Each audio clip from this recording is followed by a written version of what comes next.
кыскасы 98 ошо 13 жашта бала ичиме эметкон кийин эрежем өзүм машина эме салып передача тартам го депчи. Ошол тилеңе жеткиндир ойсуң. 20 жыл примерно депчи. Жаралуу бакыт, сүйүү бакыт. Жашоо бакыт дедиңиз, жана. Жашоо бакыт. Кайсы бакыт? Байсариевпи? Күнөмдүн көркү сенсиң, шаңы сенсиң. Апам келип байкем айтып койсо, байкем алып туруп гитарамды момуп туруп чап салып коюп.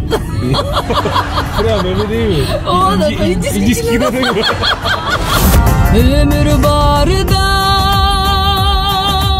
өкүнбөстөн. Ырчылык менин хоббим дегендерге көп кошулбайм да. Мүмкүн кээ бирөөлөр үчүн хоббидир, бирок мен үчүн бул кесир. Кээрлер той аз болуп калса хобби деп коет. Бермесей жангым келет, алдыңарга